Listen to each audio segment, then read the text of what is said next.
फरमाया था जब मक्का फतह हो गया और ऐलान हो गया कि अब आइंदा से कोई मुश्रिक काबा में दाखिल नहीं हो सकता, तो जिकायदा 87 हिजरी में आला सल्लल्लाहु अलैहि वसल्लम ने हज करने का इरादा फरमाया। जब उसका चर्चा हुआ तो दूर दूर से लोग मदीना आने लगे ताकि आपके साथ हज करने का शरीक हासिल करें। 26 जिलकादा को आप जोहर की नमाज पढ़कर मदीना से रवाना हुए और 4 जिलहिज्जा को मक्का मुअज्जमा में सुबह के वक्त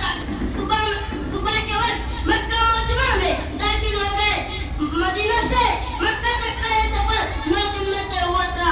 हज़रत जाबिर रज़ियल्लाहु तआला अन्हु जो उस सफर में आका सल्लल्लाहु अलैहि वसल्लम के साथ थे, बयान करते हैं कि एक मदीना मुनव्वरा से थोड़ी दूर जाने के बाद मैंने एक ऊंची जगह पर से चलकर देखा, दाएं बाएं आगे पीछे जहां तक निगाह जाती थी बस आदमी आदमी नजर आ रहे थे।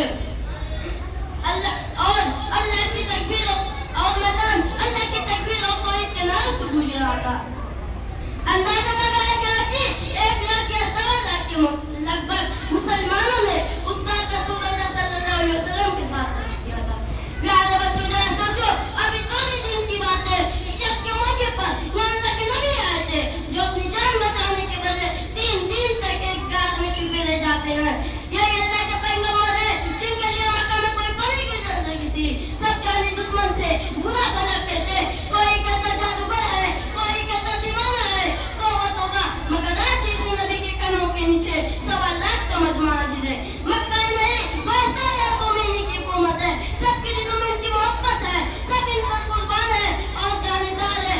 देखो आज का सर चलने की अमीर गरीब फकीर बस्ता सब अल्लाह के बंदे यकसा अल्लाह के दरबार में हाजिर हैं।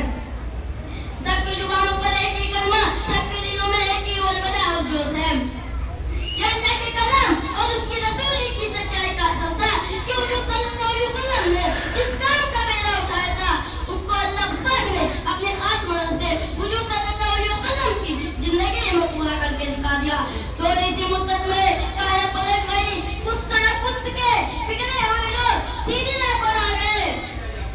दुनिया ने अपनी आंखों से देख ली इस्लाम कैसा सच्चा और अच्छा मजहब है।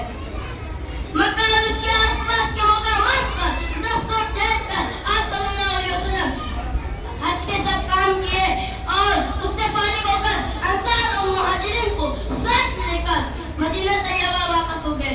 उस दौरान में आप सल्लल्लाहु अलैहि वसल्लम जो तकरीर की थी उन्होंने मुसलमानों को बहुत सी बातों की नसीहत की, बहुत सारे काम बयान किए और साथ ही में उस बात की तरफ इशारा फरमा दिया कि अब आपके वफात का जमाना करीब है।